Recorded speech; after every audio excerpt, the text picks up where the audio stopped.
ধনুরাশি ধনুলগ্ন Sagittarius sign জাতক জাতিকাদের 2025 সালের 25th of May to 31st of May অর্থাৎ আগত একটি সপ্তাহ এবং মে মাসের অন্তিমতম সপ্তাহ 25শে মে থেকে 31শে মে আপনাদের ক্ষেত্রে ঠিক কেমন অতিবাহিত হবে সে বিষয়ে প্রতিবেদনে আমরা বিস্তারিত আলোচনা করব। আলোচনাটি কিন্তু অত্যন্ত গুরুত্বপূর্ণ হবে, তার কারণ প্রথমত শনির ঢাইয়া তো আপনাদের চলছে, একই সাথে শুক্র কিন্তু আপনাদের সুখভাবে এ সময় উচ্চস্থ হয়ে থাকছে। আর শুক্র কিন্তু আপনাদের লাভভাবের অধিপতি শুক্র, আর শুক্র আপনাদের রোগঋণ শত্রুভাবের অধিপতি শুক্র এই সপ্তাহেই কিন্তু রাশি পরিবর্তন করবে। আপনাদের রাশির অধিপতি বৃহস্পতি খুব সম্প্রতি রাশি পরিবর্তন করেছে, রাহু কেতুও খুব সম্প্রতি রাশি পরিবর্তন করেছে মাত্র 1-1.5 সপ্তাহ 10-11 দিন আগে, যার প্রভাব কিন্তু এই সপ্তাহ থেকেই আমরা পেতে চলেছি। এ সপ্তাহে সূর্য বুধের বুধাদিত্য নামক একটি রাজযোগও কিন্তু আমরা পরিলক্ষিত করব। ত্রিকোণভাবের অধিপতি মঙ্গল এখনও কিন্তু নিচস্থ। দেখুন, আলোচনাটি আরও বেশি গুরুত্বপূর্ণ হবে, তার কারণ শনির ঢাইয়াটা গুরুত্বপূর্ণ নয়, শনি রাহু কেতু এবং যে গুরু এই চারটি প্ল্যানেটই খুব সম্প্রতি রাশি পরিবর্তন করেছে এবং এই সপ্তাহের পরেই শুরু হয়ে যাবে জুন মাস। আর জুন মাস শুরু হওয়া মানেই কিন্তু বছরের সেকেন্ড হাফের শুরুয়াত হয়ে গেল। আর এ সপ্তাহ থেকেই কিন্তু অতিরিক্ত বৃষ্টিপাত, ঝড়, ঘূর্ণিঝড়ের আশঙ্কা, সমুদ্র তীরবর্তী অঞ্চলে যারা বসবাস করেন তাদেরকে আমরা অতিরিক্ত সাবধানতা এবং সচেতনতা অবলম্বন করার পরামর্শ কিন্তু আমরা আগে থেকেই কিন্তু আপনাদেরকে প্রদান করছি। অবশ্যই সেখানেও কিন্তু আমাদেরকে সচেতনতা অবলম্বন করতে হবে। দেখুন, স্কিপ না করে পুরোটাই শুনবেন যদি ভিডিওটির প্রকৃত মর্মার্থ আপনারা উপলব্ধি করতে চান। পরিশেষে প্রতিকার নিয়ে আলোচনায় যেমন থাকি তেমনটি তো আছি। আলোচনাটি ইন জেনারেল হতে চলেছে পৃথিবীতে যতজন ধনুরাশির জাতক জাতিকা আছেন তাদের প্রত্যেকের জন্য।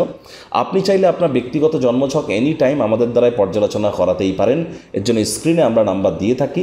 শনিবার রবিবার অফিসে এসে ফেস টু ফেস সাক্ষাৎ করতে পারেন অথবা by phone any time consultancy আপনারা নিতেই পারেন। তো চলুন আলোচনায় প্রবেশ করা যাক।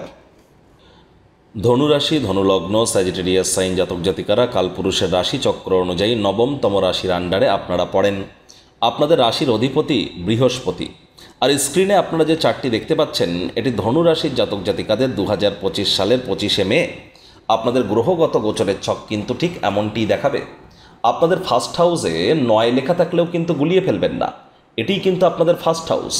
আর আপনাদের থার্ড হাউসে থাকছে রাহু, যেখানে 11 লেখা আছে। রাহু কিন্তু এখানেই থাকবে 2026 সালের 5ই ডিসেম্বর পর্যন্ত। আগত 1.5 বছর কিন্তু রাহু এখানে থাকতে চলেছে। আর রাহু কেতুর গোচর নিয়ে অলরেডি চ্যানেলে ভিডিও আপলোড করা হয়েছে আপনাদের রাশির জন্য, সময় সুযোগ বুঝে একবার দেখে শুনে নেবেন। শুক্র শনির সংযোগ থাকছে আপনাদের 4th হাউসে, আর এখানে শুক্র উচ্চস্থ হয়ে অবস্থান করছে। এই শুক্রই কিন্তু আবার একদম সপ্তাহের অন্তিমতম দিন 31 তারিখে রাশি পরিবর্তন করে ত্রিকোণভাবে গোচর করে যাবে। চন্দ্র সপ্তাহের শুরুয়াত করছে আপনাদের কোথা থেকে? 5th হাউস থেকে। সূর্য বুধের বুধাদিত্য নামক একটি রাজযোগ থাকছে আপনাদের কোথায়? আপনাদের 6th হাউস রোগঋণ শত্রুর ভাবে।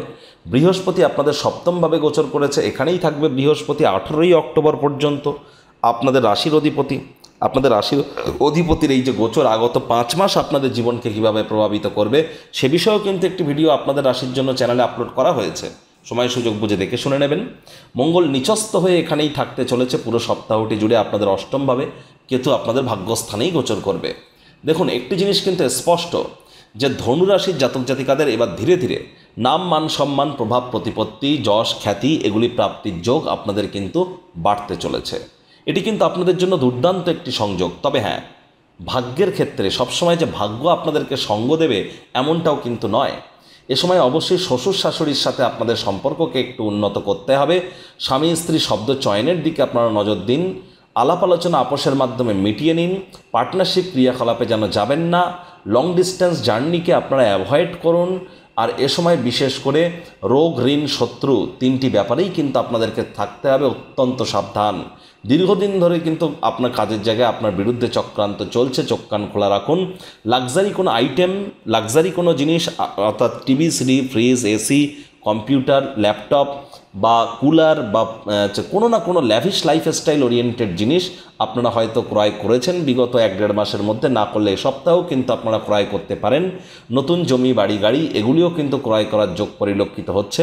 মায়ের তরফ থেকে আপনারা উপকৃত হতে পারেন, অথবা এ সময় কিন্তু আপনাদের ভাই বোনেদের তরফ থেকে উপকৃত হওয়ার যোগ কিন্তু পরিলক্ষিত হচ্ছে। সাহস পরাক্রম বাড়তে চলেছে। হঠাৎ করে কোনো স্থান থেকে অর্থের আগমন ঘটতে পারে। Online income, digital marketing, work from home, internet, podcasting বা এই ধরনের কেরিয়ার যারা করছেন সোশ্যাল মিডিয়াতে, তাদের জন্য কিন্তু সময় সুযোগ দুর্দান্ত পরিগণিত হচ্ছে। পিতার স্বাস্থ্যের অবনতি হতে পারে, পিতার অবসাদ কিন্তু একটু হলেও বাড়তে পারে। যারা কলেজ লাইফের পর পড়াশোনা করছেন তাদের জন্য সময় ভালো। বাকিদের ক্ষেত্রে শিক্ষার্থী বিদ্যার্থীদের পড়াশোনায় মনোযোগ আরও কিন্তু বৃদ্ধি করার পরামর্শই আমরা আপনাদেরকে প্রদান করছি। দেখুন, চন্দ্র শনিবার, রবিবার, সোমবার দুপুরবেলা পর্যন্ত, দুপুর 1:40 পর্যন্ত চন্দ্র সোমবার আপনাদের 5th হাউসেই থাকবে।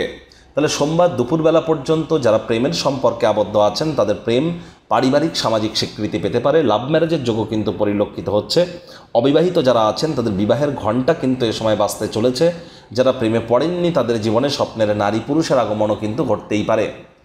শনিবার, রবিবার, সোমবার এই 3 দিন যে সমস্ত দম্পতি সন্ততি প্রাপ্তির প্ল্যানিং করছিলেন তারাও কিন্তু ভাগ্যবান প্রমাণিত হতে পারেন। বিশেষ করে প্রথম সন্তান প্রাপ্তির প্ল্যানিং যারা করছিলেন, এই চন্দ্রই কিন্তু আবার ত্রিগ্রহী যোগ তৈরি করে আপনাদের 6th হাউসে প্রচর করবে। সূর্য বুধের সাথে মিলিত হবে সোমবার দুপুর 1:40 আর এখানেই থাকবে বুধবার দুপুর 1:36 পর্যন্ত।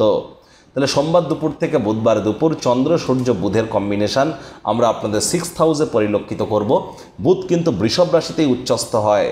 দেখুন, একটি জিনিস কিন্তু স্পষ্ট, এই সময় বেকার যুবক যুবতীদের নতুন চাকরি, নতুন কর্মসংস্থানের যোগ অবশ্যই থাকছে। স্টক মার্কেট, শেয়ার মার্কেট থেকেও কিন্তু ধনুরাশির জাতক জাতিকাদের এ সপ্তাহে আয় ইনকামের যোগ কিন্তু প্রবল থাকছে। এই যদি কোনো দীর্ঘদিন ধরে লোন বা ঋণের জন্য যদি খাটাখাটনি করেন তাহলে অবশ্যই ভাগ্যবান প্রমাণিত আপনারা হতে পারেন। তবে বাজেটকে নিয়ন্ত্রণের মধ্যে রাখতে হবে। খরচ কিন্তু একটু হলেও বাড়তে চলেছে। সরকারি চাকরিজীবী বা পলিটিশিয়ান, রাজনীতিবিদ, নেতামন্ত্রী যারা আছেন তাদেরকে উইথ প্রিকশন আমরা চলতে বলবো। আপনার বিরুদ্ধে কোনো চক্রান্ত, ষড়যন্ত্র বা প্রতারণার শিকার কিন্তু আপনারা হতেই পারেন। চোট আঘাতও কিন্তু শরীরে লাগতে পারে। খুব সাবধানে গাড়ি ঘোড়া চালান, বা আপনারা হাঁটতে হাঁটতে হোঁচট খেয়েও কিন্তু পড়ে যেতে পারেন। হুটহাট করে কেটে যেতে পারে হাত পা, ছোটোখাটো এগুলি কিন্তু আপনাদের ভোগাতেই পারে। এই বিষয়ে আপনাদেরকে সচেতন থাকার পরামর্শই প্রদান করব। বুধবার দুপুর 1:36 চন্দ্র এবং গুরুর সংযোগ তৈরি হবে আপনাদের 7ম ভাবে। আর এই সংযোগ থাকতে চলেছে শুক্রবার বিকেল 3:42 পর্যন্ত। তাহলে বুধবার থেকে শুক্রবার গুরু চন্দ্রের কৃপায় অবিবাহিতদের বিবাহের যোগ তো থাকছেই, পার্টনারশিপে বিজনেসের যোগও থাকছে। বিজনেসম্যানেরাও লাভান্বিত হতে পারেন। এ সময় কিন্তু অবশ্যই নাম, যশ, খ্যাতি, প্রভাব, প্রতিপত্তি বৃদ্ধির যোগও আপনাদের ক্ষেত্রে থাকছে। তাই পুরো সপ্তাহটি জুড়েই শরীর নিয়ে আপনাদেরকে একটু টেনশন কিন্তু থাকতে পারে। গলা জ্বালা করা ভাব, বুক জ্বালা করা ভাব বা ঘুমের সমস্যা, এগুলো যদি আপনাদের থেকে থাকে ইমিডিয়েট জ্যোতিষতাত্ত্বিক পরামর্শ গ্রহণ করুন। আমি কিন্তু বারবার বলছি, যাদের ত্বক বা স্কিন খুব রিসেন্ট শুকিয়ে যাচ্ছে, অতিরিক্ত মাথার চুল পড়ছে, সময়ের কাজ সময়ে করে উঠতে পারছেন না, আলসেমি ভাব কাজ করছে, হার্ডওয়ার্ক করতে পারছেন না, তাহলে কিন্তু আপনাদের ইমিডিয়েট জ্যোতিষতাত্ত্বিক পরামর্শ গ্রহণ করা উচিত। কারণ শনির ঢাইয়াও কিন্তু আপনাদের চলছে। আবার আমি কিন্তু বারবার বলছি যে পুরো বছরটি জুড়ে শুধু নয়, আগত সময় প্রায় 7-8 বছর ধরে বর্ডার এলাকা বা যারা সমুদ্র তীরবর্তী এলাকা, সীমান্তবর্তী এলাকা এবং অরণ্যবর্তী এলাকায় যারা আছেন খুব সাবধান থাকুন। এ সময় কিন্তু অবশ্যই অতিরিক্ত বৃষ্টিপাত, ঘূর্ণিঝড়ের প্রভাবও আমরা পরিলক্ষিত করতে পারি। কারণ বৃহস্পতি মৃগশিরা নক্ষত্রে কিন্তু গোচর করছে। গরম যেমন, বৃষ্টিও তেমন। আবার এখানে কিন্তু ঝড় বা সাইক্লোনের চান্সও কিন্তু আমরা পরিলক্ষিত করছি। দেখুন, একই সাথে আপনাদেরকে বলবো, এই চন্দ্রই কিন্তু আপনাদের 8ম ভাবের অধিপতি, 8ম ভাবেই গোচর করতে চলেছে শুক্রবার বিকেল 3:42 আর সেখানেই থাকবে রবিবার রাত 9:36 পর্যন্ত। তাহলে শুক্রবার বিকেলবেলা থেকে রবিবার রাত 9:36 পর্যন্ত চন্দ্র আপনাদের 8ম ভাবের অধিপতি 8ম ভাবে যেহেতু গোচর করবে, এ সময় শ্বশুর শাশুড়ির তরফ থেকে উপকৃত হতে পারেন, শ্বশুর বাড়ির তরফ থেকে উপকৃত হতে পারেন, লং ডিস্টেন্স জার্নি, দূরবর্তী যাত্রা করতে পারেন, রিসার্চ ওরিয়েন্টেড ক্ষেত্রে সাফল্যমণ্ডিত হতে পারেন। এ সময় কিন্তু স্বামী স্ত্রী আপনাদের শব্দ চয়নের মধ্যেও মাধুর্যতার মাত্রা অবশ্যই বৃদ্ধি পাবে। তবে পরিবার পরিজনদের উপরে জোর করে নিজের মতামতকে জাহির করলেই কিন্তু ক্ষতি। এ বিষয়ে আপনারা অত্যন্ত সচেতনতা অবলম্বন করে চলুন। প্রতিকার স্বরূপ আলোচনা করতে গিয়ে আপনাদেরকে বলবো, স্ক্রিনে আপনারা দেখতে পাচ্ছেন নবগ্রহ বীজমন্ত্র। পারলে 9টি গ্রহকেই শান্ত রাখবার জন্য এই নবগ্রহ বীজমন্ত্র প্রতিদিন 108 বার করে জপ করুন। একবার মুখস্থ হয়ে গেলে মাত্র 10 থেকে 15 মিনিট লাগে। এটি মনুষ্য জাতির সৃষ্টি নয়, স্বয়ং ব্রহ্মদেবের সৃষ্টি, যা কখনো অনর্থ হতে পারে না। ভুলভাল উচ্চারণ করলেও কোনো নেগেটিভ ইম্প্যাক্ট পড়ে না। একই সাথে 9টি গ্রহকে শান্ত রাখতে পারবেন। এর থেকে বেটার কিন্তু আর কিছু হতেই পারে না। যারা দীক্ষা নেননি ইমিডিয়েট দীক্ষা নেওয়ার চেষ্টা করুন। বৃহস্পতিবার করে স্নানের জলে একটু হলুদ দিয়ে স্নান করুন। কপালে কেশরের তিলক আপনারা লাগাতে পারেন।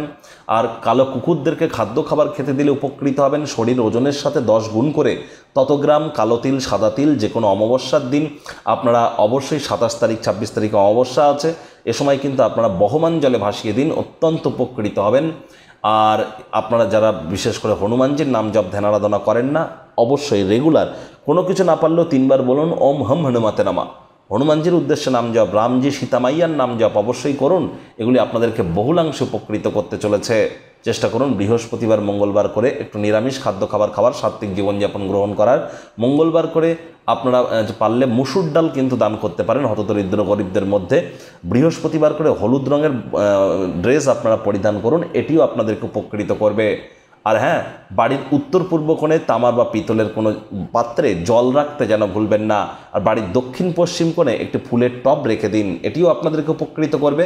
তো বন্ধুরা, প্রতিবেদনটি আপনাদের ঠিক কেমন লাগলো, আপনাদের সুচিন্তিত মতামত আশা করি আপনারা নিচের কমেন্ট বক্সে লিখে জানাবেন। ভালো লাগলে একটি লাইক করতে ভুলবেন না, এই আশা রেখে আমি আমার বাণীকে এখানেই বিরাম প্রদান করছি।